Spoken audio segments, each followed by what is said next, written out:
Alaska's geographic position at the northwestern edge of North America placed it at the intersection of two continental landmasses during periods of lowered sea levels. The region encompasses diverse environments ranging from interior boreal forests and tundra to extensive coastlines along the Pacific Ocean, Bering Sea, and Arctic Ocean. This environmental variety created distinct ecological zones that supported different subsistence strategies over time. The archaeological record for prehistoric Alaska remains incomplete due to factors including glaciation, rising sea levels that submerged coastal sites, and limited excavation in remote areas. Population estimates for the prehistoric period are difficult to establish with precision. The scale of human occupation varied considerably across millennia and between regions. The late Pleistocene environment of Alaska differed substantially from present conditions. Between approximately 30,000 and 11,000 years ago, global sea levels were lower by as much as 120 meters due to water locked in continental ice sheets. This exposure created Beringia, a landmass connecting Siberia and Alaska across what is now the Bering Strait. Beringia was not merely a narrow corridor, but a subcontinent spanning roughly 1,600 kilometers from north to south. The landscape consisted primarily of tundra and grassland vegetation, adapted to cold, arid conditions. Large herbivores, including mammoth, bison, horse, and camelids, grazed across these plains. Alaska itself was largely ice-free during the last glacial maximum, though glaciers covered coastal mountains and portions of southern Alaska. Interior regions remained accessible to both animals and humans. The climate was significantly colder and drier than modern Alaska. Precipitation levels were reduced, and the absence of coastal water bodies that currently moderate temperatures created more extreme continental conditions. River systems drained across the exposed shelf into the Arctic and Pacific Oceans at locations far from present coastlines. These rivers provided corridors through the landscape and concentrated resources along their banks. Lakes formed in depressions and supported localized ecosystems. The vegetative communities were characterized by hardy grasses, sedges, and low shrubs, rather than the boreal forests that would later develop. This ecosystem, sometimes termed the Mammoth Steppe, supported high biomass despite its harsh conditions. The duration of Beringian exposure was not continuous. Sea levels fluctuated with glacial advances and retreats over tens of thousands of years. The most recent and best documented exposure occurred during the last glacial maximum, roughly 26,000 to 19,000 years ago, with the land bridge persisting until approximately 11,000 years ago, when rising seas inundated the shallow shelf. During periods of exposure, movement between Asia and Alaska required no maritime technology. Humans and animals could traverse the landscape on foot. Archaeological evidence from both Siberia and Alaska indicates human presence in Beringia during these periods, though the timing and nature of initial colonization remain subjects of ongoing research. Eastern Beringia, the term used for the Alaskan portion of this landmass, extended from the Verkhoyansk Mountains in Siberia to the Mackenzie River in Canada. Within this region, topographic variation created microenvironments. Upland areas provided different resources than river valleys. South-facing slopes received more solar radiation and supported denser vegetation. These localized differences influenced animal distributions and consequently human settlement choices. Archaeologists debate whether human populations resided continuously in Beringia during the last glacial maximum, or whether the region served primarily as a corridor for movement between Asia and areas farther south. The breakup of Beringia began as global temperatures rose during the transition to the Holocene. Glaciers retreated and meltwater returned to the oceans. The flooding was gradual but ultimately severed the land connection between continents. Portions of the shelf were submerged incrementally over several thousand years. The final separation occurred around 11,000 years ago. though some islands persisted longer before being inundated. This process transformed Alaska from an interior region of a vast landmass into a peninsula with extensive coastlines. The environmental consequences were substantial. Maritime resources became accessible. Climate moderation from ocean currents altered temperature and precipitation patterns. The megafaunal extinctions that occurred near the end of the Pleistocene removed major herbivores from the ecosystem, forcing human populations to adjust their subsistence strategies. The collapse of the mammoth steppe ecosystem coincided with these environmental changes. Warmer and wetter conditions favored the expansion of shrubs and eventually trees. Boreal forests of spruce and birch spread across interior Alaska. Tundra vegetation persisted in northern regions where temperatures remained too cold for tree growth. Coastal areas developed different plant communities influenced by maritime conditions. These vegetative shifts altered animal distributions. Species adapted to open grasslands either went extinct or relocated. Caribou, moose, and other cervids became more prominent in forested environments. The reorganization of ecosystems required human populations to modify hunting techniques, settlement patterns, and seasonal movements. Interior Alaska during the terminal Pleistocene consisted of broad river valleys separated by upland areas. The Yukon River and its tributaries formed the primary drainage system. The Tanana, Kuskokwim, and Copper Rivers also created important corridors.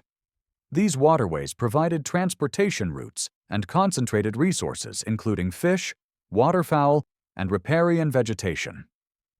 Bluffs and terraces along rivers offered dry camping locations with views across the valleys. Archaeological sites from this period are frequently found on these elevated features. The distribution of sites suggests that human populations moved regularly across the landscape, following seasonal resource availability. Coastal Alaska during the late Pleistocene presented a different configuration than today. The continental shelf extended far beyond present shorelines. Many areas that are now underwater were dry land. The Gulf of Alaska coast was less indented. The Alaska Peninsula and Aleutian Islands were broader. Prince William Sound and southeast Alaska were partially covered by glaciers. As these glaciers retreated, they exposed new coastlines and created fjords and bays.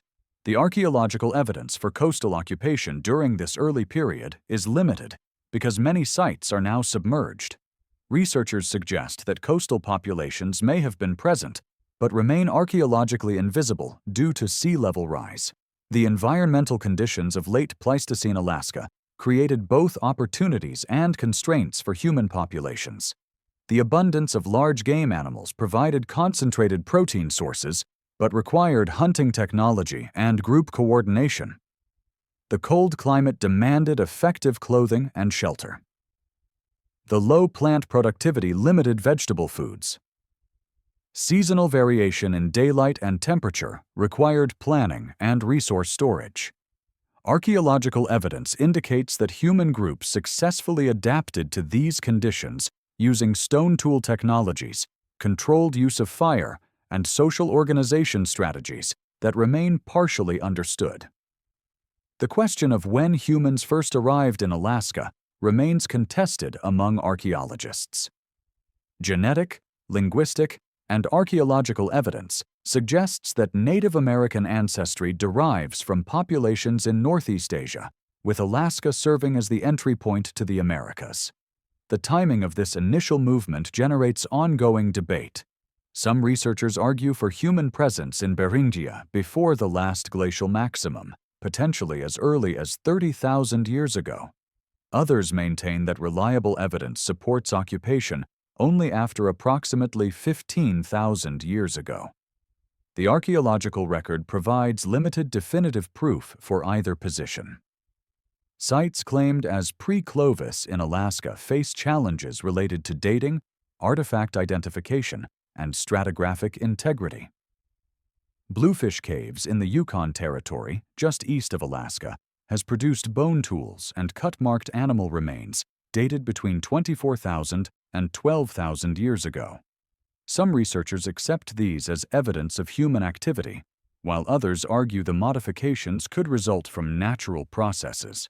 Within Alaska proper, sites such as Swan Point, Broken Mammoth, and Dry Creek contain cultural layers dated to approximately 14,000 to 13,000 years ago. These dates place them in the terminal Pleistocene, but after the last glacial maximum. The Nenana complex represents one of the earliest well-documented cultural traditions in Alaska. Sites associated with this complex cluster in the Tanana River Valley in central Alaska.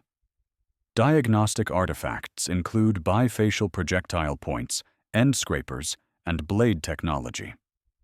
Radiocarbon dates from Nenana complex sites range from approximately 14,000 to 12,800 years ago. The lithic technology shows similarities to Upper Paleolithic traditions in Siberia, suggesting continuity across Beringia. Faunal remains from these sites include elk, bison, and small mammals. The settlement pattern indicates short-term occupations focused on hunting activities.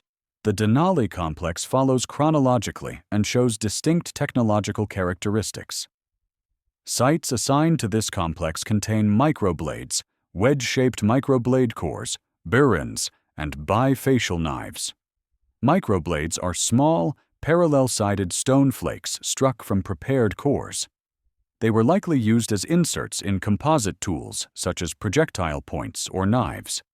The Denali complex dates between approximately 12,800 and 10,000 years ago, though some sites show persistence into the early Holocene. The distribution extends across interior Alaska and into northwestern Canada. Researchers debate whether the Denali complex represents a distinct population movement from Asia or a technological adaptation by existing groups. The relationship between the Nenana and Denali complexes generates discussion. Some archaeologists view them as sequential traditions produced by the same population adapting to changing conditions. Others interpret them as evidence for separate migration events from Asia. The temporal overlap between late Nenana and early Denali sites complicates this question. Both complexes share certain tool types while maintaining distinctive core technologies.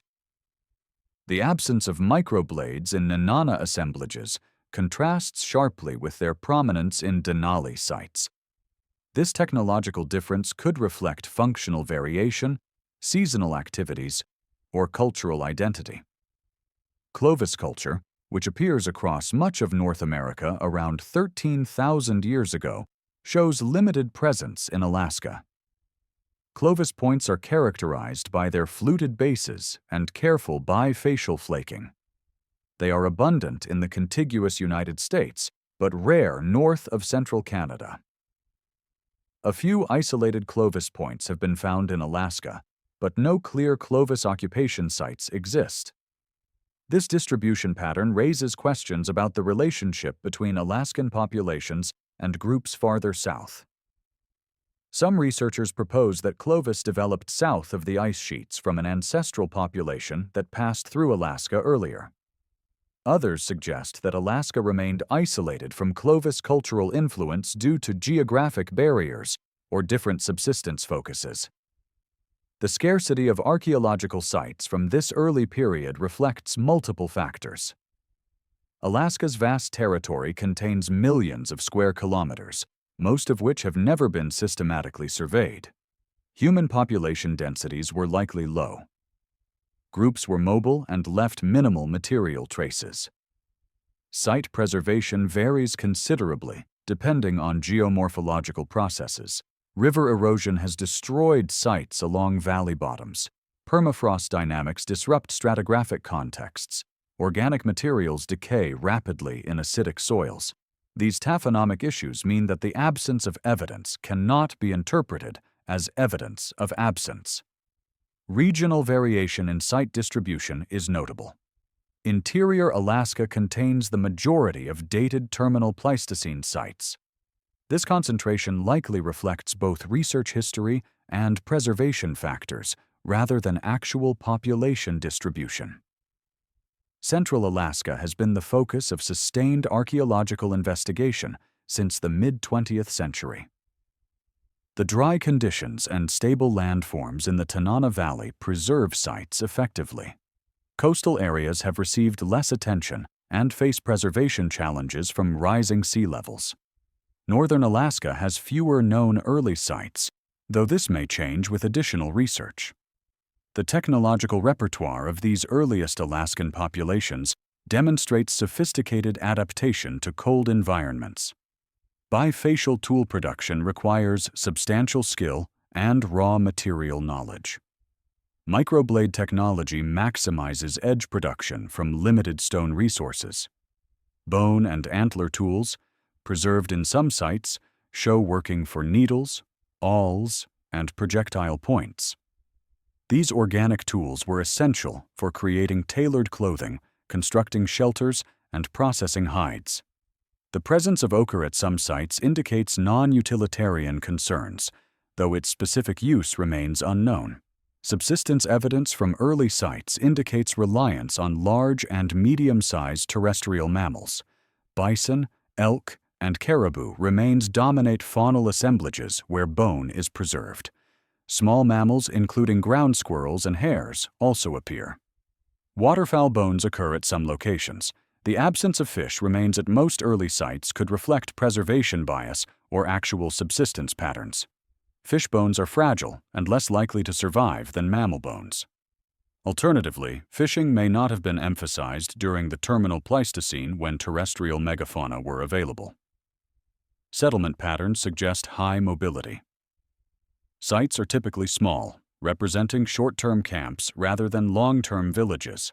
Artifact densities are low. Hearth features are simple. These characteristics indicate groups moving regularly across the landscape, following animal migrations and seasonal resources. The distribution of sites along major river valleys supports this interpretation. Rivers provided natural travel routes and concentrated game animals. Lithic raw material sources also influenced movement patterns. Groups transported high-quality stone over considerable distances, indicating planned logistics and landscape knowledge. The human population of Alaska during the terminal Pleistocene was likely small and dispersed. Estimates are highly speculative, but some researchers suggest perhaps a few thousand individuals across the entire region. Population density would have varied seasonally and geographically. Favorable areas with reliable resources could support larger aggregations during certain times of year. More marginal environments might be visited only opportunistically. The social organization of these groups remains largely unknown.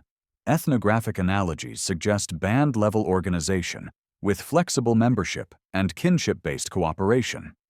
The transition from the Pleistocene to the Holocene around 11,700 years ago brought significant environmental changes to Alaska. Temperatures increased, though not uniformly or continuously. Glaciers that had covered mountain ranges and coastal areas retreated, exposing new land. The Bering Land Bridge flooded as sea levels rose, separating Alaska from Asia. Precipitation patterns shifted, with increased moisture in many regions. These changes reorganized ecosystems and altered the distribution of resources available to human populations. The megafaunal extinctions that occurred during this transition period removed several large animal species from Alaska. Mammoths, horses, and the steppe bison subspecies disappeared between approximately 14,000 and 10,000 years ago.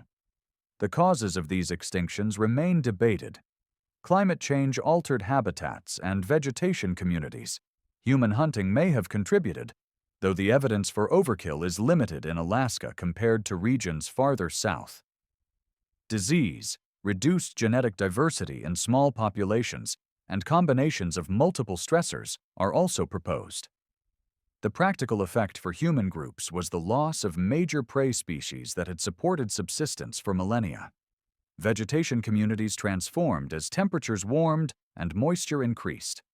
Shrub birch and willow expanded across formerly open tundra.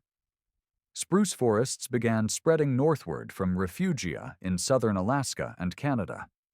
This process was gradual, taking several thousand years for forests to reach their maximum Holocene extent.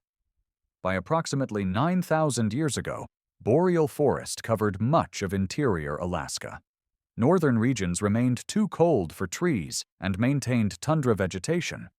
The expansion of forests affected animal distributions and human mobility patterns. Dense forest required different hunting strategies than open tundra or grassland. Caribou became increasingly important in human subsistence as other large herbivores disappeared. Caribou are migratory, moving between seasonal ranges in predictable patterns. Intercepting these migrations required knowledge of animal behavior and landscape features. Archaeological sites from the early Holocene often occur at strategic locations along migration routes, including river crossings and mountain passes. The seasonal nature of caribou availability meant that groups needed to exploit other resources during portions of the year. Moose, which prefer forested habitats, became more abundant as woodlands expanded. Dall sheep occupied mountain ranges and provided a reliable though dispersed resource. Fish likely gained importance during the early Holocene, though direct evidence remains limited due to preservation issues. Salmon runs in Alaskan rivers provided massive seasonal influxes of protein and fat. The timing of salmon runs varied by river system and species, creating opportunities for planning and coordination. Chum, sockeye, king, and coho salmon all utilize Alaskan rivers for spawning. Capturing salmon in quantity required technology including weirs, traps, and nets. Stone or wooden stakes driven into riverbeds could direct fish into catching areas. The preservation of salmon through drying or smoking allowed storage for winter consumption. The Northern Archaic tradition emerged in interior Alaska during the early to middle Holocene. This cultural complex is identified by distinctive notched projectile points, particularly side-notched and corner-notched forms. The tradition appears around 8,000 years ago and persists until approximately 3,500 years ago in some areas. Northern Archaic sites are distributed widely across interior Alaska and extend into northern Canada. Site locations include river terraces, lake shores, and upland hunting camps. Artifact assemblages include scrapers, knives, choppers, and grinding stones. The presence of grinding tools indicates processing of plant materials or dried fish. Faunal remains from Northern Archaic sites show exploitation of diverse resources. Caribou remains dominant at most locations, but moose, Dall sheep, and small mammals also appear. Bird bones, particularly waterfowl, occur at sites near wetlands. Fish bones are occasionally preserved, though their absence at many sites likely reflects preservation bias rather than actual diet. The variety of species exploited suggests a broad-spectrum subsistence strategy adapted to boreal forest environments. Seasonal mobility remained important, with groups moving between resource zones throughout the year. The settlement pattern of Northern Archaic populations indicates continued high mobility, but with some sites showing repeated reoccupation. Certain locations on prominent overlooks or confluences of rivers were used repeatedly over centuries. These spots accumulated deeper cultural deposits and more diverse artifact assemblages than single occupation camps. The repeated use suggests these locations held particular strategic or social significance. However, no evidence exists for permanent villages or year-round occupation of single sites during this period. Coastal areas of southern Alaska developed differently from the interior during the early Holocene. Glacial retreat exposed new coastlines and created complex shoreline environments with bays, islands, and fjords. Maritime resources including seals, sea lions, sea otters, fish, shellfish, and marine birds became accessible. The archaeological record for early coastal occupation remains poorly documented. Many sites from this period are submerged due to continued sea level rise and isostatic adjustment. The few known early coastal sites suggest human presence, but provide limited detail about lifeways. Groundhog Bay on the northern coast of southeast Alaska contains deposits dated to approximately 10,000 years ago. Artifacts include microblades, burins, and bifacial tools similar to interior Denali complex assemblages. The site's coastal location indicates exploitation of marine resources, though specific evidence is limited. Other early coastal sites in the Gulf of Alaska region show similar microblade technologies. These findings suggest that populations in southern coastal Alaska maintained technological connections with interior groups during the early Holocene while adapting to maritime environments. The Aleutian Islands present unique conditions for early human occupation. The chain of volcanic islands extends westward from the Alaska Peninsula toward Asia. The maritime environment provided abundant resources, including sea mammals, fish, shellfish, and seabirds. The earliest archaeological evidence from the Aleutians dates to approximately 9,000 years ago.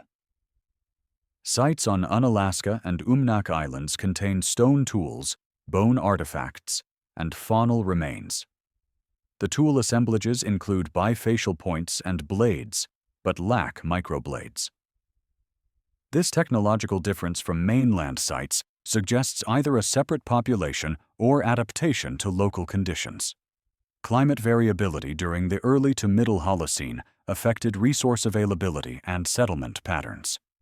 A period of warmer temperatures between approximately 9,000 and 5,000 years ago, sometimes called the Holocene thermal maximum, influenced vegetation distributions and animal ranges. Tree line advanced northward and to higher elevations. Lakes' levels fluctuated. These changes required human populations to adjust their seasonal movements and resource exploitation strategies. Archaeological evidence shows some shifts in site distribution during this period, though the patterns are not fully understood. The human population of Alaska during the early Holocene likely remained relatively small and dispersed. Population growth may have occurred as groups adapted to post-glacial conditions and developed more effective strategies for exploiting available resources. The expansion into coastal environments potentially supported higher population densities in some regions due to the productivity of marine ecosystems. Interior populations remained dependent on terrestrial hunting and gathering with mobile settlement patterns suited to dispersed resources. Social organization during this period remains difficult to reconstruct from archaeological evidence. Band-level societies organized around kinship and seasonal aggregation patterns are generally assumed based on ethnographic analogies and settlement data. Burial evidence from this period is scarce, limiting understanding of mortuary practices and social differentiation. The few known burials show simple interment without elaborate grave goods. Trade networks likely existed based on the movement of lithic raw materials and occasional exotic items, though the scale and organization of exchange systems are unclear. The early Holocene epoch began approximately 11,700 years ago and extended to roughly 8,000 years ago. This period marked fundamental reorganization of Alaska's ecosystems following the end of the Pleistocene. Environmental changes initiated during the terminal Pleistocene accelerated and intensified. Human populations adapted to new conditions through technological innovation, shifts in settlement patterns, and reorganization of subsistence strategies. The archaeological record from this period documents both continuity with earlier traditions and emergence of new cultural patterns. Temperature increases during the early Holocene were not uniform across Alaska. Coastal regions experienced maritime climate moderation as ocean currents established new patterns following ice sheet retreat. Interior areas saw greater temperature extremes with warmer summers and cold winters. The Brooks Range and other mountain systems maintained alpine conditions but experienced rising tree lines and glacier retreat. These regional climate variations created diverse environmental conditions, requiring locally adapted human responses. Precipitation patterns shifted significantly during the early Holocene. Increased moisture in many regions supported vegetation expansion and altered hydrology. Lakes formed in glacial depressions and expanded across lowland areas. River discharge patterns changed with glacial melt contributions varying seasonally. Wetlands expanded in poorly drained areas, creating new habitats for waterfowl and aquatic mammals. These hydrological changes affected resource distributions and influenced human settlement locations. The continued flooding of the Bering Land Bridge severed terrestrial connections between Asia and North America. By approximately 11,000 years ago, the Bering Strait existed as a marine barrier. This separation ended the possibility of pedestrian migration and required maritime technology for any subsequent contact between continents. Alaska populations became isolated from direct Asian influence, though limited contact may have continued through boat travel. The genetic and cultural consequences of this separation remain subjects of ongoing research. Vegetation succession proceeded at different rates across Alaska's diverse environments. In southern coastal regions, Sitka spruce and western hemlock forests established within the early Holocene. These temperate rainforests supported different animal communities than tundra or boreal forest. Interior Alaska saw gradual northward expansion of white spruce from refugia. The process was slow, with forests advancing roughly 1 kilometer per year. By the middle Holocene, boreal forest covered much of central Alaska, but northern regions remained treeless. The transition from open tundra to closed forest altered animal behavior and distributions. Caribou herds adjusted migration routes and seasonal ranges in response to changing vegetation. Forest expansion created new habitats for moose, which preferred browsing on shrubs and aquatic plants. Beavers colonized newly formed lakes and streams, creating additional wetland habitats through dam construction. Small mammals, including voles, lemmings, and ground squirrels, adapted to new ecological niches. These faunal changes required human populations to modify hunting strategies and seasonal movements. Bird populations shifted with vegetation changes. Waterfowl, including ducks, geese, and swans, utilized expanding wetlands for nesting and staging during migrations.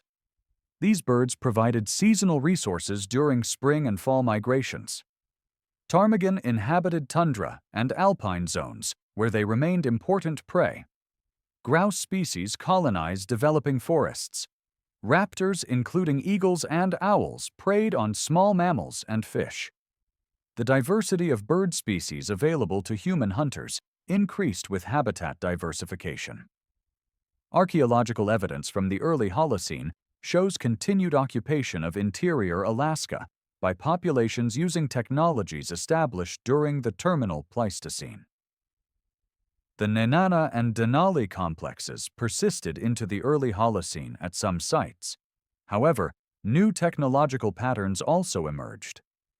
The transition between these complexes and the Northern Archaic tradition that subsequently dominated the interior remains incompletely understood.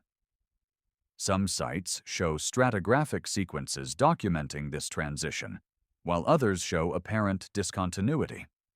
The appearance of notched projectile points characteristic of the Northern Archaic tradition marked a significant technological shift. These points differed from earlier lanceolate and triangular forms in hafting methods and possibly intended prey. The notches facilitated secure attachment to foreshafts and allowed more efficient replacement of damaged points. The adoption of this technology across interior Alaska suggests either population movement or diffusion of ideas through existing social networks. Lithic technology during the early Holocene continued to emphasize bifacial reduction strategies.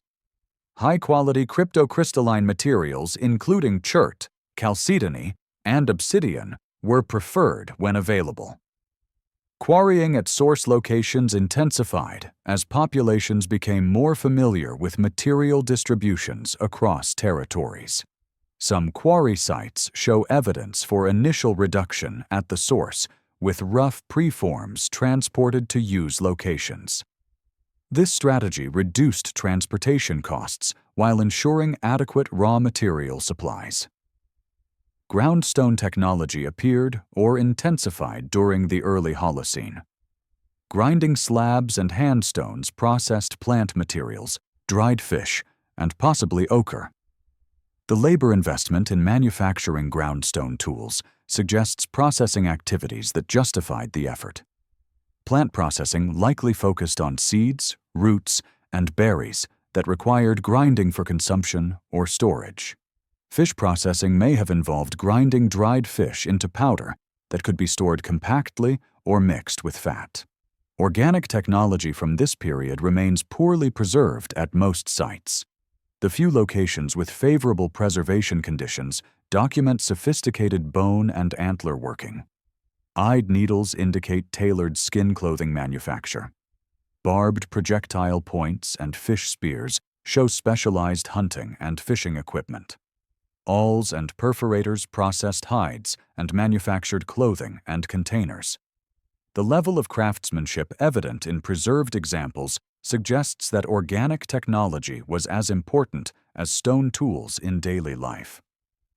Cordage and basketry likely existed during the early Holocene, but rarely survive archaeologically. Plant fibers, animal sinew, and hide strips served various purposes, including binding, carrying, and constructing traps and fishing equipment. The absence of direct evidence does not indicate absence of these technologies. Ethnographic analogies and rare preserved examples from other regions suggest that fiber technologies were essential components of material culture systems. Subsistence during the early Holocene maintained focus on large mammals, supplemented by diverse, smaller resources.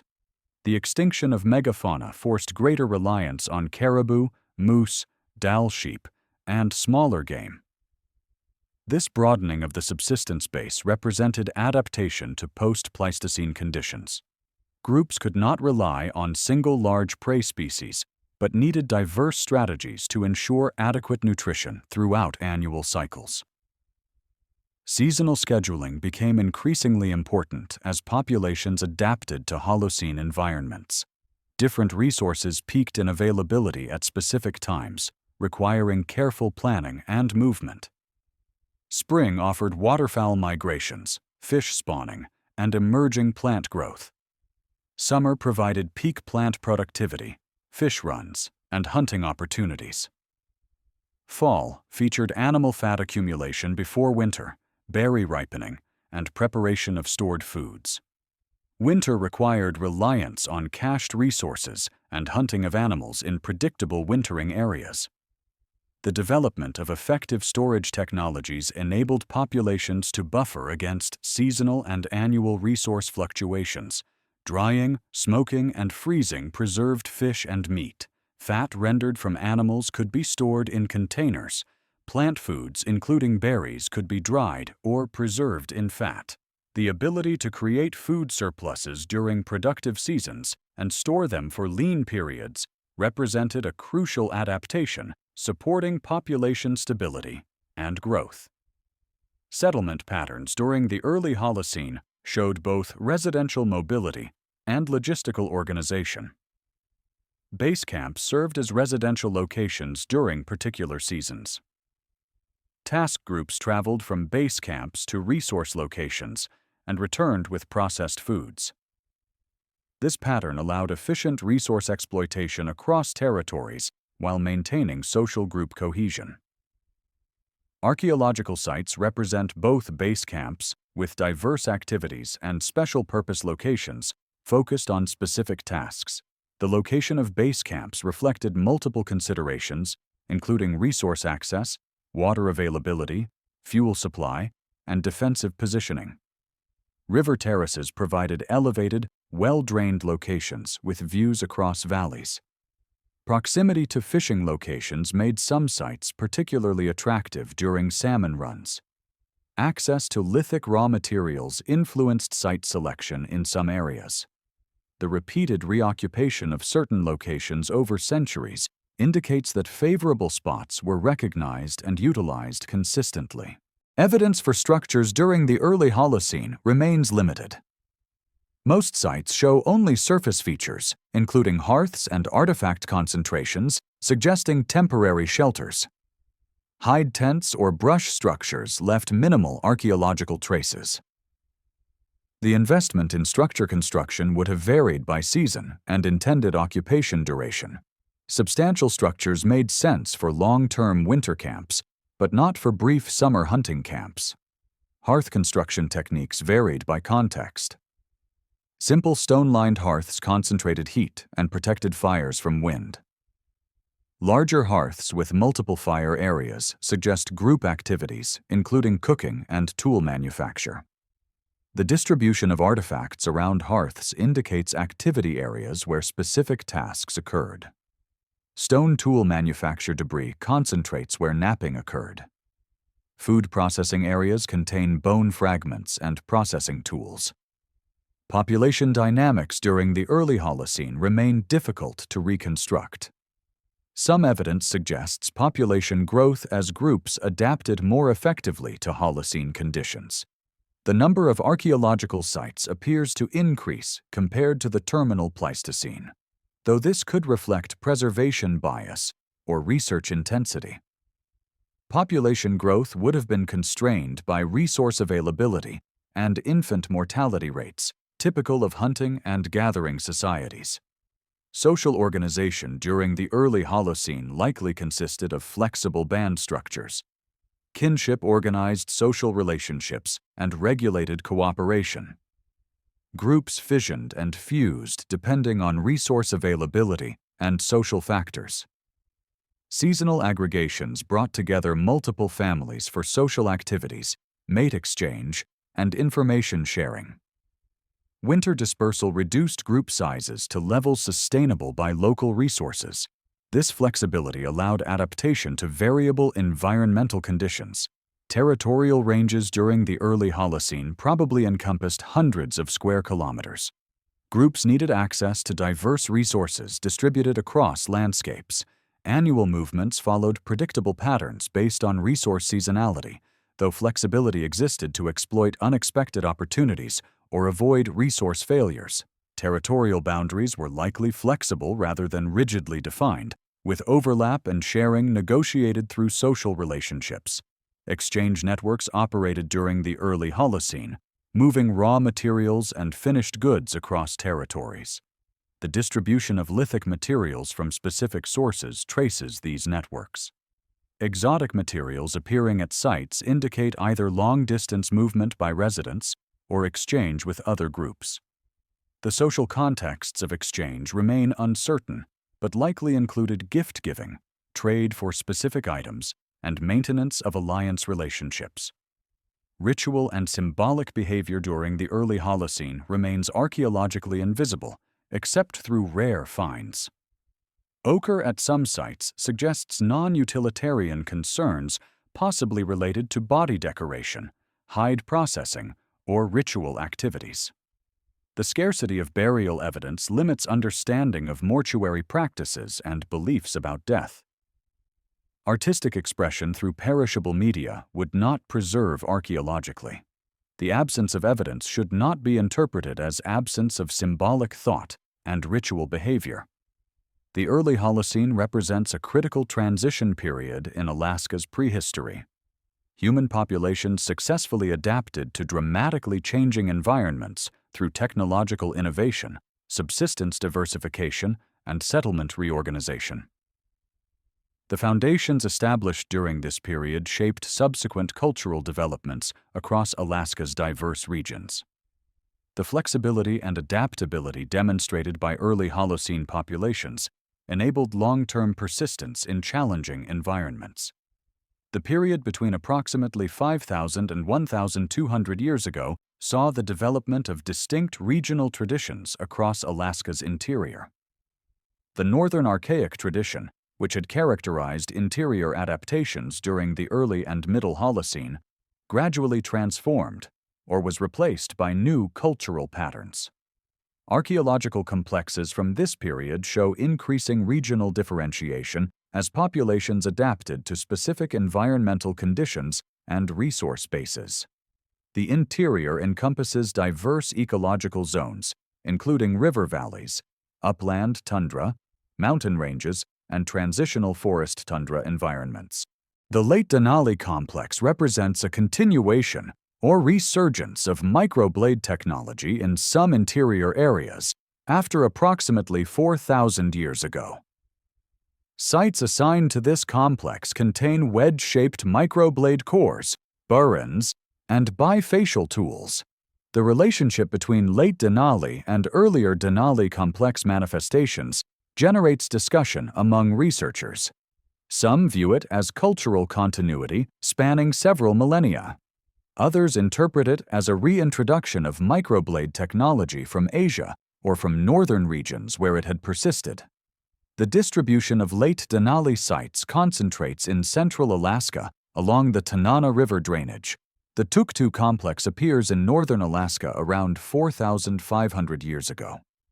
This cultural manifestation is identified by small, carefully made projectile points and microblades. Sites occur primarily in the Brooks Range and adjacent foothills. The distribution suggests adaptation to caribou hunting in alpine and tundra environments. Tuktu sites are typically small camps located at strategic positions overlooking valleys or passes. Artifact densities are low, indicating brief occupations. The technological emphasis on portable, lightweight tools reflects high mobility required for pursuing migratory caribou herds. Interior populations during this period continued to rely heavily on caribou as a primary food source. The seasonal migrations of caribou herds structured human movement patterns and settlement locations. Intercept hunting at river crossings provided opportunities for mass kills when herds were concentrated and vulnerable. Archaeological sites at these locations sometimes contain large quantities of caribou bone, representing multiple animals processed simultaneously. The meat was dried for preservation and transport. Bone marrow and fat were extracted. Hides provided material for clothing and shelter construction. Moose hunting became increasingly important in forested regions. Moose are solitary animals that do not migrate long distances like caribou. Hunting them required different strategies, including tracking individual animals through dense vegetation. The large body size of moose provided substantial meat yields, but created transportation challenges. Kill sites and processing locations often differ from habitation camps due to the difficulty of moving entire carcasses. Archaeological evidence for moose hunting includes bone scatters in forests and the presence of heavy butchering tools. Fishing intensified during the late prehistoric period in interior Alaska. Salmon runs provided predictable, abundant resources that could be harvested efficiently with appropriate technology. Archaeological evidence for salmon fishing includes the remains of fish weirs, processing areas with concentrations of fish bone, and storage pits. Weirs were constructed across streams using stakes and woven barriers to channel fish into traps. These installations required substantial labor to build and maintain, but allowed capture of large numbers of fish. The seasonal nature of salmon runs meant that groups needed to be positioned at fishing locations during the brief period when fish were running. Whitefish, grayling, and other freshwater species provided year-round fishing opportunities. Ice fishing during winter accessed fish in lakes and slow-moving rivers. Hooks, spears, and nets were used depending on species and conditions. The relative importance of fish in interior diets varied regionally, depending on the productivity of local water bodies. Rivers with salmon runs supported denser human populations than areas lacking anadromous fish. Lakes with resident fish populations provided reliable, though less abundant, resources. Plant foods played supplementary but important roles in interior subsistence. Berries, including blueberries, cranberries, and crowberries, were collected in late summer and fall. These could be eaten fresh, dried for storage, or preserved in fat. Roots and tubers from various tundra and forest plants were dug and processed. Cambium from trees could be eaten in spring. The overall contribution of plant foods to diet was limited by Alaska's short growing season and the restricted diversity of edible species compared to more southern regions. Technological developments during this period include refinements in projectile point styles and the appearance of new tool types. Notched points gave way in some areas to stemmed and lanceolate forms. The functional significance of these style changes remains debated. Some researchers interpret stylistic variation as temporal markers useful for dating sites. Others emphasize functional differences related to hafting methods or intended prey. Groundstone tools, including abraders and whetstones, appear more frequently, indicating increased attention to tool maintenance and production of specialized implements. Bone and antler working shows increasing sophistication. Needles, awls, projectile points, and barbed fish spears were manufactured from these organic materials. The preservation of bone and antler tools remains poor at most interior sites due to acidic soils, but examples from favorable contexts demonstrate skilled craftsmanship. Compound tools with stone or bone inserts hafted into wooden or antler handles extended the utility of raw materials. These composite implements could be repaired by replacing worn components rather than discarding the entire tool. Settlement patterns during the late prehistoric period show both continuity and change. Mobile hunting camps continued to be used seasonally, but some locations show evidence for longer-term occupation. Sites with substantial fish resources could support groups remaining in one place for extended periods during summer and fall. Winter camps were positioned to access caribou wintering areas, cached food supplies, and firewood. The annual cycle involved movement between seasonal camps following resource availability. House structures from this period are documented at some interior sites. These were semi-subterranean dwellings with wooden frames covered by sod or hides. The pit provided insulation and structural support. Central hearths warmed the interior. Entry was through the roof or a side tunnel. House sizes varied but typically accommodated extended family groups. The construction of substantial houses indicates reduced mobility compared to earlier periods, at least during certain seasons. However, many sites still show only surface hearths and artifact scatters suggesting temporary camps. Storage facilities become more evident in the archaeological record during this period. Cache pits lined with bark or stone stored dried fish, meat, and other foods. These were essential for surviving winters when fresh resources were unavailable. The ability to accumulate and store surplus food required both technological capacity for preservation and social mechanisms for protecting stored goods. The presence of storage facilities at some sites, but not others, may indicate emerging differences in settlement permanence or resource abundance between locations. Trade networks connected interior Alaska populations with coastal groups and regions to the east and south. Obsidian from volcanic sources was transported hundreds of kilometers from its origin. Different obsidian sources can be identified through geochemical analysis, revealing exchange patterns. Copper from native copper sources in the Copper River region circulated widely. Marine shell beads and ornaments from coastal areas appear at interior sites. These exotic materials indicate exchange relationships, though the mechanisms and social contexts of trade remain uncertain. Population estimates for interior Alaska during the late prehistoric period are difficult to establish. The number and size of archaeological sites suggest gradual population growth compared to earlier periods.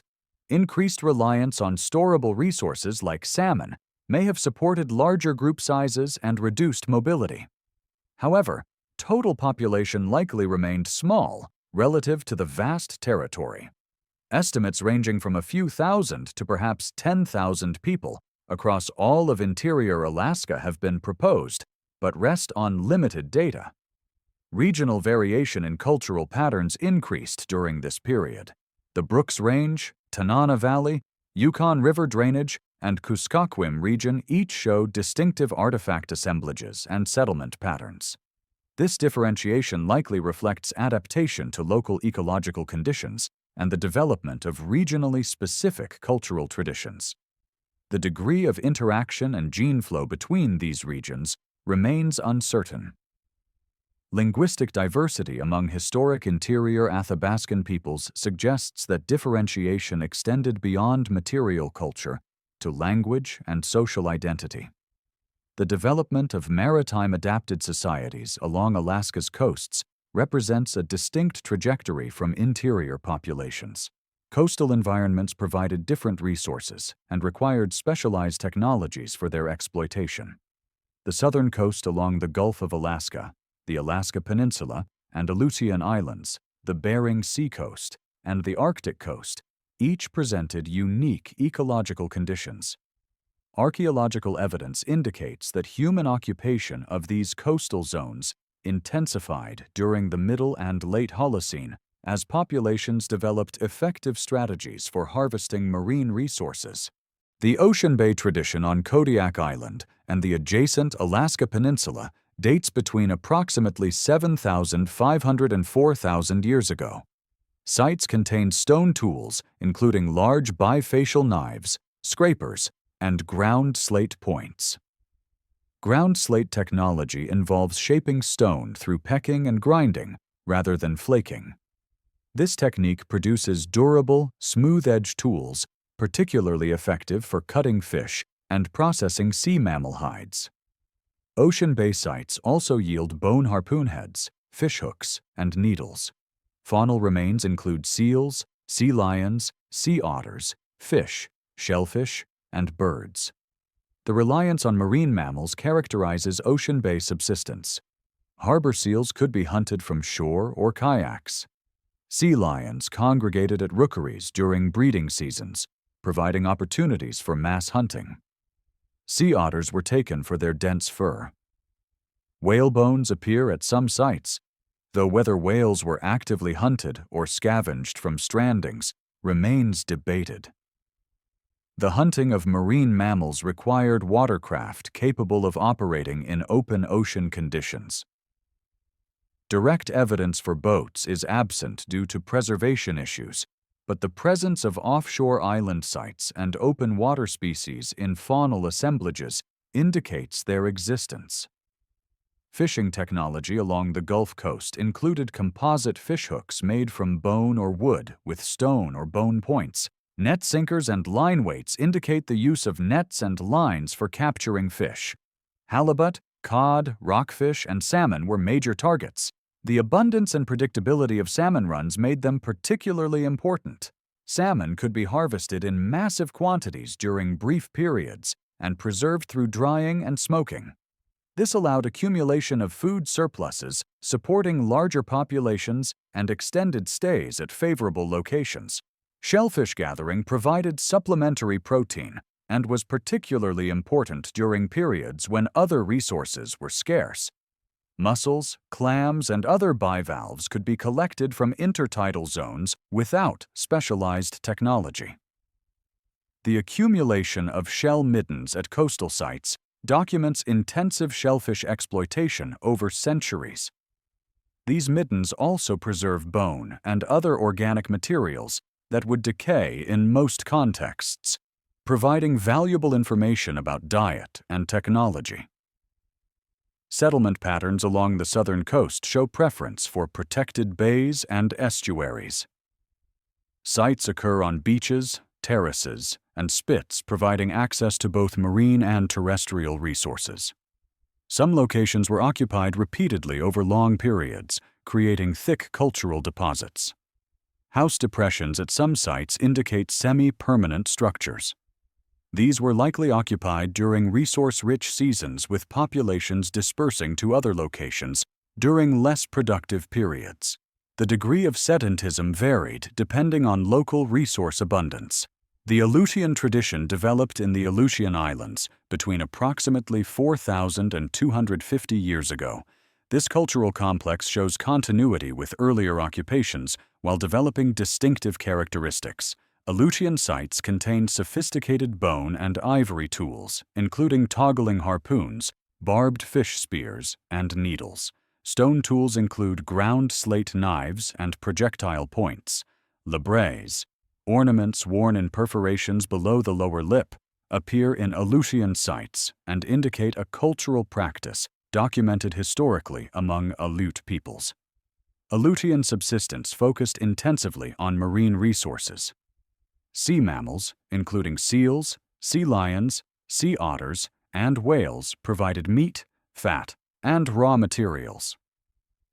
Sea otter hunting was particularly important, with the pelts serving as valuable trade items. Fish, including halibut, cod, and salmon, were taken in quantity. Birds and bird eggs from seabird colonies supplemented diet.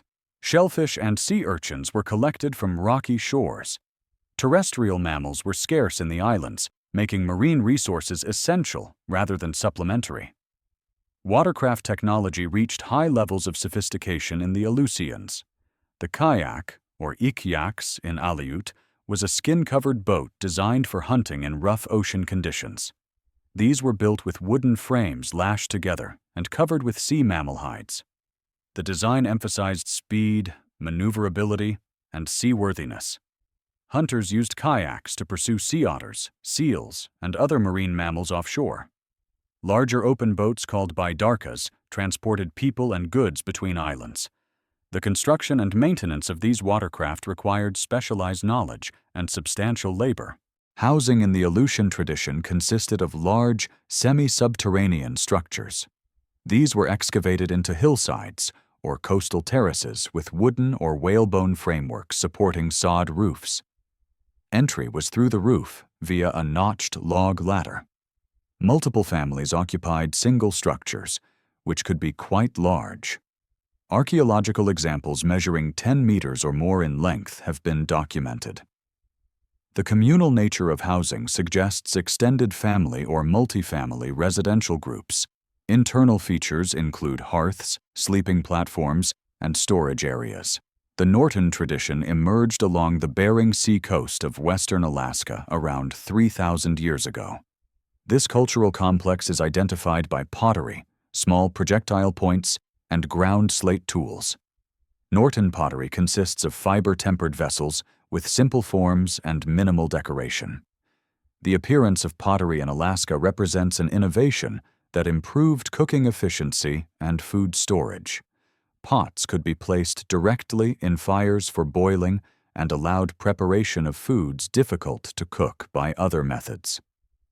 Norton subsistence combined marine and terrestrial resources. Seals were hunted along the coast and on sea ice. Walrus provided meat, ivory, and hides. Fish, including salmon, whitefish, and tomcod, were taken in rivers and coastal waters. Caribou were hunted when herds approached the coast. Birds and bird eggs from coastal cliffs supplemented diet. The seasonal availability of these resources required groups to move between locations or to maintain camps positioned to access multiple resource zones. Settlement patterns in the Norton tradition show both seasonal camps and more substantial villages. House structures were semi-subterranean with tunnel entries. These provided effective insulation during cold winters. Villages were positioned at locations with access to diverse resources. Some sites show occupation over several centuries, indicating long-term stability of settlement locations. The size of villages varied considerably, with some containing just a few houses and others including dozens of structures. The northern coast of Alaska along the Arctic Ocean developed maritime adaptations suited to ice-dominated conditions. The Denbei Flint Complex, appearing around 4,500 years ago, represents an early Arctic maritime tradition. Sites contain finely made microblades, small bifaces, and burins. The technological emphasis on producing numerous sharp cutting edges from limited raw material reflects adaptation to resource scarcity in Arctic environments. Denbigh sites occur along the coast from northwest Alaska across northern Canada. Arctic coastal subsistence focused on seals, walrus, whales, caribou, and fish. Seals were hunted on sea ice during winter and spring using breathing hole hunting techniques. This required patience and specialized equipment, including harpoons and ice picks. Walrus were taken during migrations and at haul-out sites. Bowhead whales were hunted by crews in large skin boats. Successful whale hunting provided enormous quantities of meat and blubber, supporting communities through long winters. Caribou hunting occurred during seasonal migrations when herds crossed between inland and coastal areas. The appearance of distinct coastal traditions does not indicate complete separation from interior populations. Archaeological and linguistic evidence suggests continued interaction and exchange between coastal and interior groups. Trade networks moved marine products, including seal oil and dried fish, inland, while terrestrial products like caribou hides moved to the coast. Intermarriage between groups likely maintained genetic and social connections. However, the subsistence technologies and settlement patterns of coastal and interior populations diverged significantly as each adapted to their respective environments. Population densities along Alaska's coasts were generally higher than in interior regions. The productivity of marine ecosystems, particularly the abundance of fish and sea mammals, could support larger group sizes. Coastal villages with populations of several hundred people are documented archaeologically from later periods. These aggregations required social mechanisms for coordinating labor, distributing resources, and resolving conflicts. The archaeological evidence for social complexity along the coast increases during the late prehistoric period. The Arctic small tool tradition represents a major archaeological phenomenon across northern Alaska and the North American Arctic. This cultural complex appeared around 4,500 years ago and persisted until approximately 3,000 years ago in Alaska. The tradition is characterized by finely made microblades, small bifacial points, and knives, burins, and other diminutive stone tools. The technological emphasis on producing many small, sharp implements from limited raw material reflects adaptation to environments where high-quality stone was scarce and portability was essential. Arctic small tool tradition sites are distributed across northern Alaska from the Bering Strait to the Canadian border. Sites also extend across Arctic Canada and into Greenland, representing one of the most geographically extensive cultural phenomena in Arctic prehistory. The rapid spread across thousands of kilometers suggests either migration of populations or diffusion of technological ideas through existing groups. Genetic and linguistic evidence indicates that Arctic small tool peoples were ancestral to later Paleo-Eskimo populations in the eastern Arctic, though their relationship to later Alaskan populations remains debated. The Denbigh Flint Complex represents the Alaskan manifestation of the Arctic small tool tradition. Sites occur along the northern and western coasts and extend inland along major river valleys. The type site at Ayatayet on Cape Denbigh produced thousands of microblades and microblade cores, along with small bifaces and burins. The extraordinary craftsmanship demonstrated in Denbigh artifacts indicates high levels of knapping skill. Some bifaces are thin and symmetrical, with precise flaking patterns. The small size of many tools suggests use in composite implements, where multiple pieces were hafted together. Subsistence evidence from Arctic small tool sites indicates exploitation of both terrestrial and marine resources. Caribou remains are common at inland and coastal sites. Seals were hunted. Though the technology for intensive sea mammal hunting was apparently less developed than in later periods. Fish bones occur at some sites. Bird remains are occasionally preserved. The faunal assemblages suggest a broad-spectrum hunting strategy adapted to Arctic conditions, where resource availability varied seasonally and unpredictably. Settlement patterns show high mobility. Arctic small tool sites are typically small, representing short-term camps occupied by small groups. Artifact densities are low and features minimal. Hearths consist of simple stone concentrations without elaborate construction. The lack of substantial house structures at most sites indicates temporary occupation. Groups moved frequently across the landscape following animal movements and seasonal resource opportunities. This mobility pattern suited environments where resources were dispersed and unpredictable. The relationship between Arctic small tool peoples and earlier populations in Alaska generates discussion. Some researchers propose that Arctic small tool groups migrated from Siberia, displacing or absorbing earlier populations. Others suggest technological diffusion through existing groups without major population replacement. The archaeological record shows both continuity and discontinuity. Some sites show occupations before and after Arctic small tool appearance, suggesting population continuity. Other areas appear to have been abandoned and recolonized. The complexity of the transition likely varied regionally. The Choris culture appeared along the northwest Alaska coast around 3,000 years ago, following the Arctic small tool tradition. Choris sites contain pottery, larger projectile points than denbai, and ground slate tools. The pottery is fiber-tempered with linear stamped decoration. The appearance of pottery represents a technological innovation that improved food processing capabilities. Pots allowed boiling and efficient rendering of fat from sea mammals.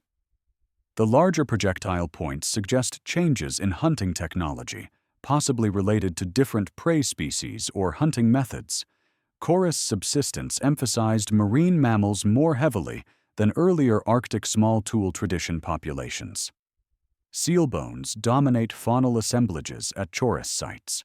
Walrus remains appear more frequently than in earlier periods. This intensification of sea mammal hunting required improved watercraft and hunting equipment. Toggling harpoons, which rotate after penetrating prey to prevent withdrawal, appear in Choris contexts. These allowed more effective hunting of seals and other marine mammals from boats or ice edges.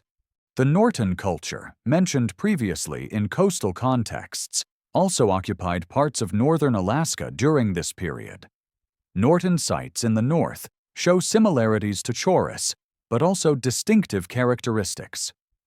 The relationship between Choris and Norton populations remains unclear. They may represent regionally distinct groups or temporal variants of related traditions. Both produced pottery and emphasized sea mammal hunting while maintaining use of terrestrial resources. The coexistence or succession of these cultures demonstrates the complexity of cultural developments during this transitional period. The Ipiutak culture emerged at Point Hope on the northwest Alaska coast around 2,000 years ago. This cultural phenomenon is remarkable for its elaborate artistic tradition and apparent absence of typical economic technologies. Ipiutak sites contain sophisticated carved ivory ornaments depicting animals, human faces, and abstract designs. Burial contexts include elaborate grave goods including ivory carvings, antler objects, and stone tools. The artistic sophistication suggests considerable time investment in non-subsistence activities and possible ritual or ceremonial significance. Ipiutak subsistence focused on caribou and seals. Caribou bones are abundant at Ipiutak sites despite their coastal location. Seals provided marine resources. Fish remains are scarce. The faunal pattern suggests a terrestrial hunting focus unusual for coastal populations in this region. Notably, Ipiutak sites lack pottery, seal oil lamps, and ground slate tools that characterize contemporary Norton culture sites. The absence of oil lamps is particularly striking, given the long Arctic winters requiring artificial lighting and heating. The Ipiutak settlement at Point Hope covered approximately 65 hectares and contained hundreds of house depressions. This represents one of the largest prehistoric settlements in Arctic Alaska. Houses were semi-subterranean with tunnel entries. The aggregation of population at this location indicates either seasonal concentration or year-round occupation by a substantial community. The reasons for this aggregation remain debated. Point Hope's location at a prominent coastal point provides access to migrating caribou, marine mammals, and ocean resources. The artistic and ritual elaboration in Ipiutak culture contrasts with the utilitarian focus of most Arctic archaeological assemblages. Ivory carvings depict animals in dynamic poses. Composite ornaments combine multiple materials. Openwork designs show technical virtuosity. Some artifacts appear to represent masks or spiritual imagery. Burials contain items apparently made specifically for interment rather than daily use. This investment in non-utilitarian production suggests social complexity and possibly specialized ritual practitioners. The Thule tradition originated in northern Alaska around 1,000 years ago and subsequently spread rapidly eastward across Arctic Canada, reaching Greenland by approximately 700 years ago. Thule culture represents the archaeological manifestation of ancestral Inuit populations. The tradition is characterized by sophisticated sea mammal hunting technology, substantial winter houses, and complex material culture. Thule peoples developed the most effective whale hunting technology in Arctic prehistory, allowing exploitation of bowhead whales on an unprecedented scale. Thule subsistence centered on bowhead whales, walrus, seals, caribou, and fish. Whale hunting required large skin boats called umiaks, toggling harpoons, floats, and coordinated crew action. Successful whale kills provided enormous quantities of meat and blubber. A single whale could sustain a community for extended periods. Whale bones were used structurally in house construction. Baleen provided material for containers and other items. The importance of whales in Thule economy is evident from the presence of whalebone at virtually all Thule sites. Thule technology included sophisticated implements for all aspects of Arctic life. Harpoons with toggling heads and multiple line attachments improved hunting success. Bows and arrows with composite construction provided effective terrestrial hunting weapons. Snow knives cut blocks for snow house construction. Ice picks and ice scoops facilitated breathing hole seal hunting. Pottery, though present, was less common than in earlier Norton culture. Stone lamps burning seal oil provided light and heat.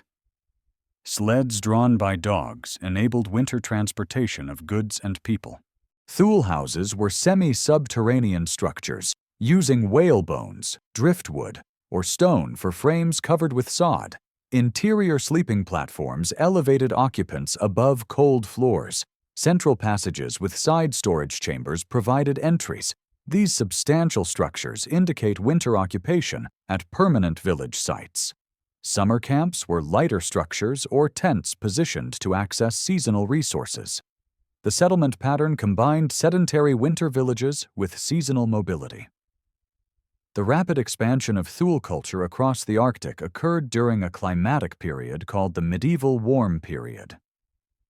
Slightly warmer temperatures reduced sea ice extent and increased bowhead whale populations in Arctic waters. These favorable conditions facilitated the spread of whale hunting populations.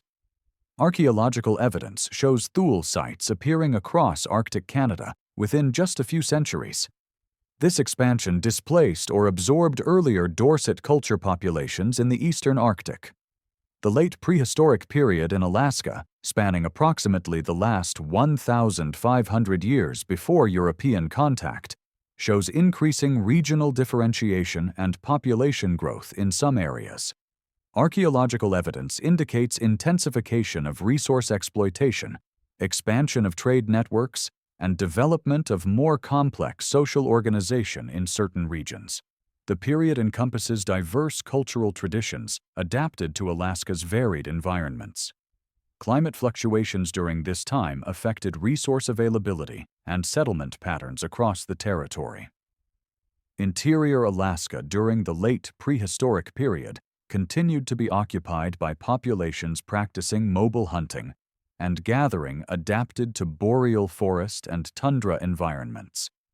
The Athabascan tradition, identified archaeologically through distinctive artifact assemblages and settlement patterns, appears in the interior by approximately 1,000 years ago. This tradition is associated with ancestors of historic Athabascan-speaking peoples who occupied interior Alaska at contact. Diagnostic artifacts include small notched projectile points, specialized hide-working tools, and birch bark containers when preserved. Late prehistoric interior subsistence maintained emphasis on caribou hunting, combined with fishing, particularly for salmon where available. Moose hunting continued in forested regions. Small game, including hares, ground squirrels, and birds, provided supplementary protein. Seasonal movements followed caribou migrations and salmon runs. Winter camps were positioned near cached food supplies and in areas with reliable firewood. Summer camps dispersed across the landscape to access diverse resources. The annual cycle required detailed environmental knowledge and careful planning. Population estimates for interior Alaska during the late prehistoric period suggest several thousand people distributed across the vast territory. Population density varied considerably between regions depending on resource productivity. Areas with productive salmon streams supported larger and more sedentary populations. Regions lacking salmon maintained lower densities and higher mobility. The Yukon River and its major tributaries concentrated population due to abundant fish resources. More isolated areas between major drainages saw sporadic human presence. Technological developments in the late prehistoric interior include refinements in projectile point manufacture and increased use of copper. Native copper from sources in the Copper River region was cold-hammered into points, knives, and other tools. Copper implements were valued for their durability and cutting ability. The distribution of copper artifacts across interior Alaska indicates extensive trade networks. Other trade goods included obsidian, marine shells, and caribou hides. Exchange relationships connected interior populations with coastal groups and regions to the south and east. Social organization in the late prehistoric interior likely consisted of flexible band-level societies organized around kinship. Groups fragmented and coalesced seasonally, depending on resource availability. Leadership was probably achieved through demonstrated competence in hunting, resource knowledge, or conflict resolution, rather than inherited. Warfare or violent conflict leaves limited archaeological traces in interior sites. Some skeletal remains show evidence of healed injuries consistent with interpersonal violence, but organized warfare appears to have been uncommon. Burial practices in the late prehistoric interior varied regionally. Most burials were simple inhumations without elaborate grave goods. Some individuals were buried with tools, ornaments, or other personal items. Cremation occurred in some areas. The placement of burials near habitation sites or in isolated locations varied by region and possibly by social status. The limited number of known burials from this period hampers reconstruction of mortuary practices and social differentiation. The northwest coast of Alaska saw continued occupation by groups practicing intensive sea mammal hunting during the late prehistoric period. The Thule tradition dominated northern coastal areas, while the south maintained continuity with earlier maritime traditions. Point Hope, Cape Krusenstern, and other prominent coastal locations contained substantial villages. These settlements show evidence for semi-permanent occupation and considerable population aggregation compared to interior sites. Warfare and conflict appear more prominently in coastal archaeological contexts than interior sites. Some village sites show evidence for defensive positioning on elevated locations or points difficult to approach. Skeletal remains occasionally show trauma consistent with violent death. Stone and bone armor appears in some coastal assemblages. These indicators suggest that competition over resources or territory generated periodic conflict between groups. The aggregation of population at large villages may have been partly motivated by defense considerations. Social complexity increased in some coastal regions during the late prehistoric period. Evidence includes variation in burial treatment, suggesting status differentiation, specialized artifact production indicating craft specialization, and large communal structures requiring coordinated labor. Some individuals received burial with elaborate grave goods, including ivory carvings, copper objects, and exotic trade items. Others were interred simply. This variation suggests emerging social hierarchies based on achieved status, hereditary position, or both. Trade networks during the late prehistoric period connected Alaskan populations across considerable distances. Marine products including seal oil, dried fish, and sea mammal hides moved from coast to interior. Terrestrial products, including caribou hides and antler, moved from interior to coast. Obsidian from volcanic sources circulated widely. Copper artifacts traveled hundreds of kilometers from source areas. Amber, marine shells, and other exotic materials appear in contexts far from their origins. The mechanisms of exchange remain uncertain, but likely included direct trade, down-the-line exchange, and tribute or gift relationships. Currency systems using dentalium shells appear in some late prehistoric contexts in southern Alaska.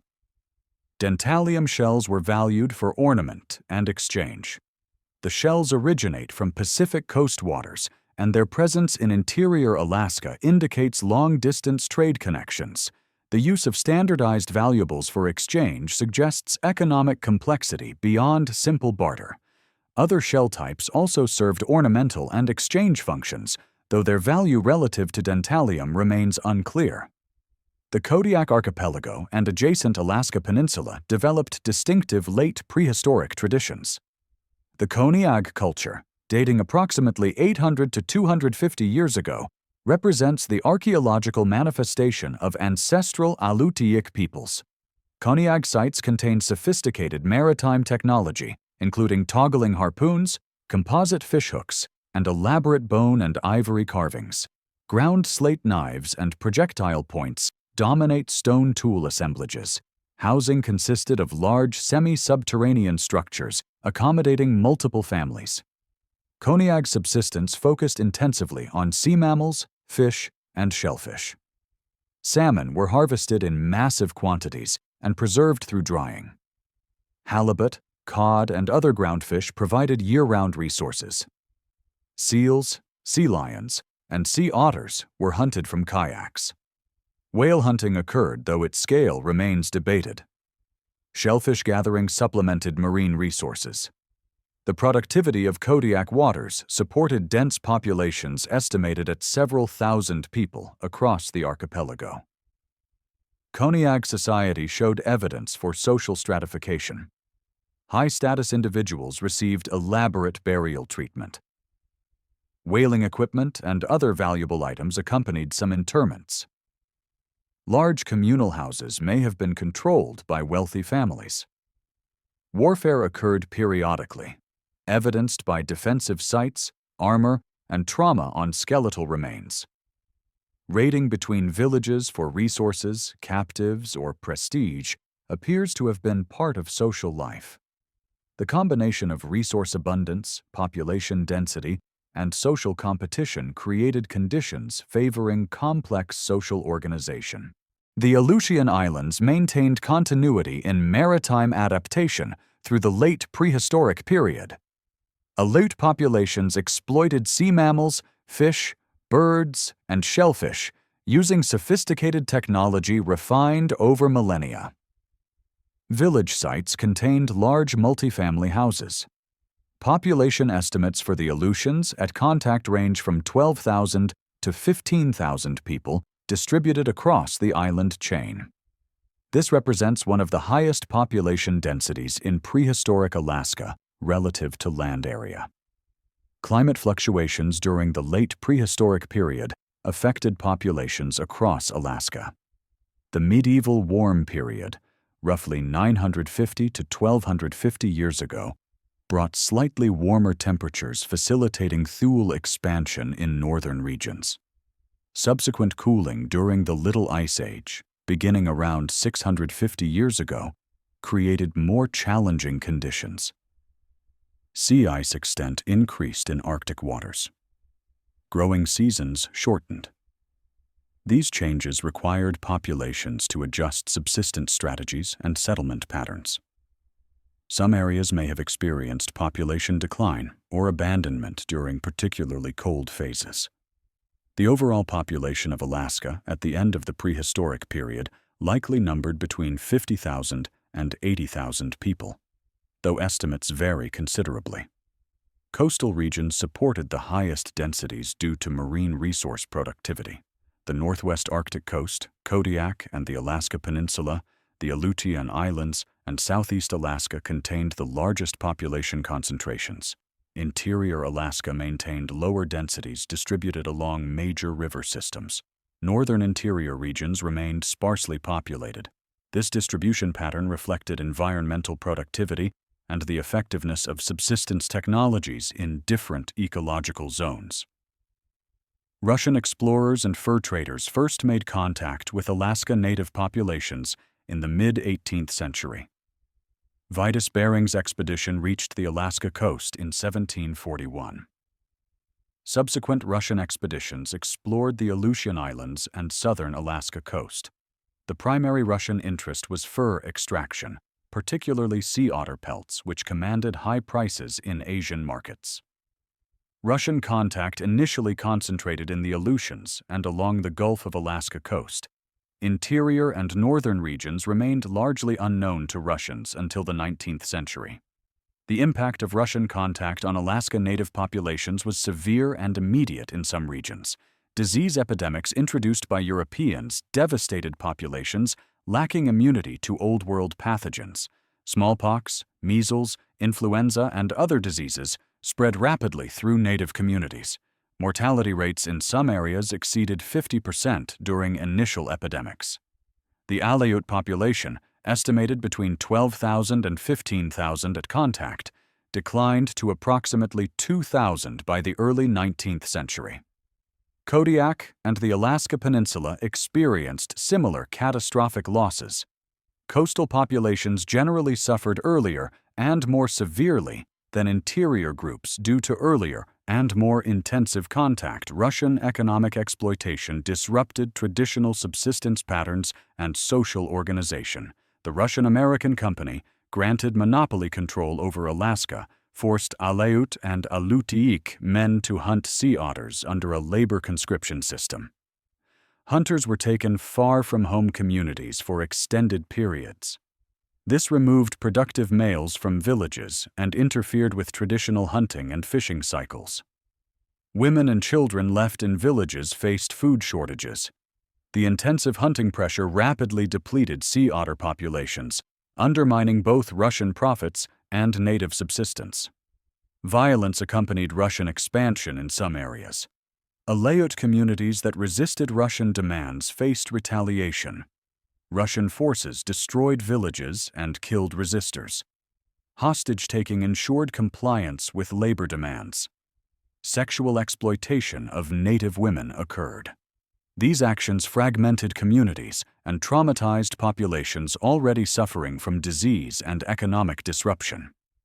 Some groups attempted armed resistance but faced superior Russian firepower. Most eventually submitted to Russian control or retreated to more remote locations. The Russian Orthodox Church established missions in Alaska beginning in the late 18th century. Missionaries worked to convert native populations to Orthodox Christianity. Some missionaries learned native languages and advocated for native welfare against company exploitation. Others participated in or ignored abuses. Christian conversion altered traditional spiritual practices and ceremonial life.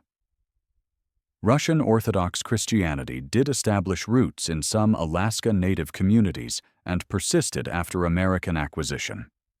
The degree to which conversion represented genuine religious transformation versus pragmatic accommodation to colonial power varied between individuals and communities. British and American vessels also contacted Alaska populations during the late 18th and early 19th centuries.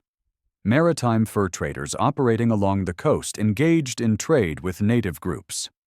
These interactions introduced additional diseases and trade goods, including firearms, metal tools, and alcohol. Competition between Russian, British, and American interests created opportunities for some native groups to play foreign powers against each other.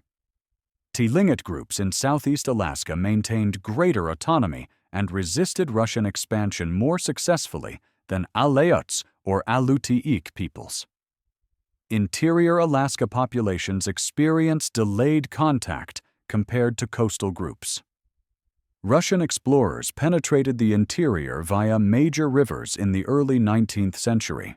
Contact remained sporadic and limited until later in the century.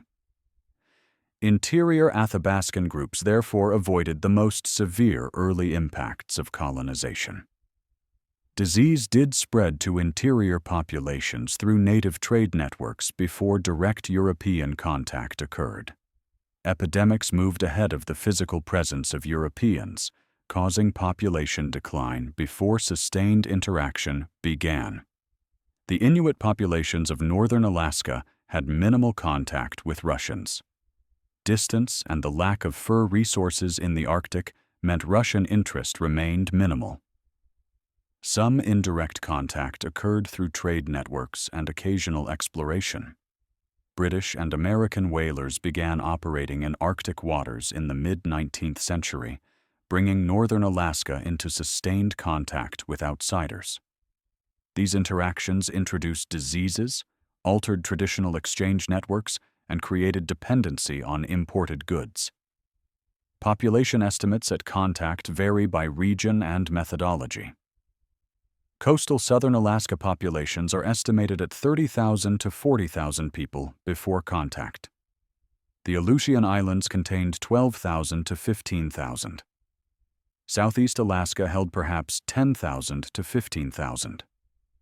Interior populations numbered perhaps 10,000 to 15,000, distributed across the vast territory. Northern Alaska contained perhaps 5,000 to 10,000. Total population estimates for Alaska at contact range from 70,000 to 90,000, though some researchers suggest higher figures. All regions experienced substantial decline during the contact period. The United States acquired Alaska from Russia in 1867.